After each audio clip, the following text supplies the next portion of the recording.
Good morning students. आज हम पढ़ने जा रहे हैं सिविक का चैप्टर 3 द जुडिशरी। जैसे कि आप सबको पता है कि हमारी सरकार के 3 ऑर्गन होते हैं, लेजिस्लेटिव, एग्जीक्यूटिव और जुडिशरी। लेजिस्लेटिव जो कानूनों को बनाती है, एग्जीक्यूटिव जो कानूनों को पूरे देश में इम्प्लीमेंट करती है और जुडिशरी जो उन कानूनों की रक्षा करती है। यानी अगर किसी व्यक्ति के साथ किसी कानून को लेकर कोई अन्याय होता है तो जुडिशरी उसकी रक्षा करती है। तो आज हम जुडिशरी के बारे में पढ़ेंगे, न्यायपालिका के बारे में। The judiciary is the third important organ of the government. जो न्यायपालिका है ये हमारी सरकार का तीसरा सबसे महत्वपूर्ण अंग है। All the courts at different levels in a country put together और आर कॉल्ड द जुडिशरी। जितने भी हमारे देश में कोर्ट हैं वो सारी मिलके क्या बनाती हैं? जुडिशरी। यानी सारी किसके अंडर आती हैं? सुप्रीम कोर्ट के अंडर आती हैं। While the legislative branch makes laws, जो हमारी विधान पालिका होती है वो कानूनों को बनाती है। And the executive carries them out, और जो हमारी कार्यपालिका होती है उन कानूनों को लागू करती है। It is the job of the judiciary to interpret और एक्सप्लेन, और ये हमारी न्यायपालिका की काम है या उसकी ड्यूटी है, explain what these laws mean to punish those who breaks the laws. और ये हमारी न्यायपालिका है जो कि व्याख्या करती है कि अगर कोई व्यक्ति कानून तोड़ता है तो उसके लिए क्या सज़ा होगी। यानी कानून तोड़ने वाले व्यक्ति के लिए उस कानून के अंडर किस प्रकार की सज़ा का प्रावधान है। नेक्स्ट है हमारा need for the judiciary. Judiciary की ज़रूरत हमें क्यों है? टू इंटरप्रेट द कॉन्स्टिट्यूशन, सबसे पहले संविधान की व्याख्या करने के लिए। India has a federal political system, Bharat में संघीय राजनीतिक व्यवस्था पाई जाती है।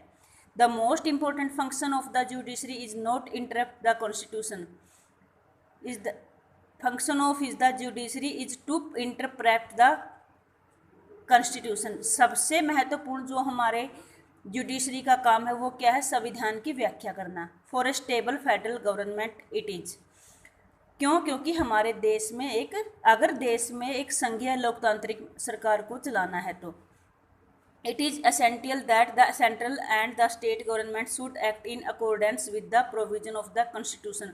और ये क्यों ज़रूरी हो जाता है? कि ताकि जो केंद्रीय सरकार है और जो हमारी राज्य की सरकारें हैं वो संविधान में दी गई व्यवस्था के अनुसार अपने शासन को चलाएं सुचारू रूप से।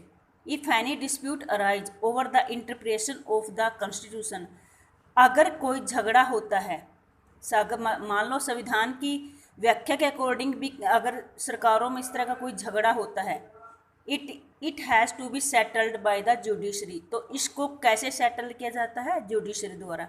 यानी हमारे संविधान में जो धाराएं, जो कानून लिखे गए हैं उसके बावजूद भी किसी मुद्दे का हल नहीं निकाला जा रहा तो आगे क्या, उसका आगे का काम कौन देखता है? फिर हमारी जो न्यायपालिका है वो देखती है। To protect fundamental rights, fundamental rights वो राइट्स होते हैं जो एक देश का नागरिक होने के नाते उस देश के संविधान द्वारा लोगों को दिए जाते हैं।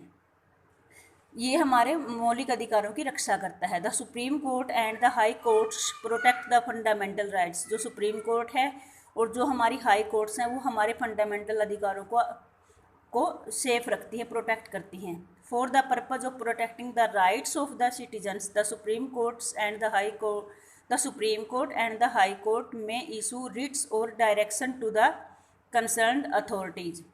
तो जो हमारे मौलिक अधिकारों की रक्षा के लिए जो सुप्रीम कोर्ट है और जो हाई कोर्ट है वो दिशा निर्देश देते रहते हैं बार बार न्याय से जुड़ी अथॉरिटी को। नेक्स्ट है हमारा to maintain the supremacy of constitution, संविधान की सर्वश्रेष्ठता को बनाए रखना। Constitution, the judiciary checks the arbitrariness of government, protects and interprets the constitution and maintain the supremacy of constitution. कि ये सारे सरकार के जो काम होते हैं उनको देखती है। संविधान की जो व्याख्या की गई है उसके अकॉर्डिंग सरकार काम कर रही है या नहीं कर रही, इसकी भी जांच पड़ताल करती है। और सबसे बड़ी बात है कि संविधान की जो सर्वश्रेष्ठता है उसको बनाए रखती है। It gives a new meaning to the constitution to meet the new situation. तो ये नई नई परिस्थितियों में संविधान के लिए नए नए अर्थ पैदा करती है। यानी मान लो अगर कोई ऐसा कानून बन जाता है कि जो कि जनता के अगेंस्ट है, तो संविधान में जो कानून दिए गए होते हैं कई बार उनमें भी चेंज करने पड़ सकते हैं, बदलाव करने पड़ सकते हैं।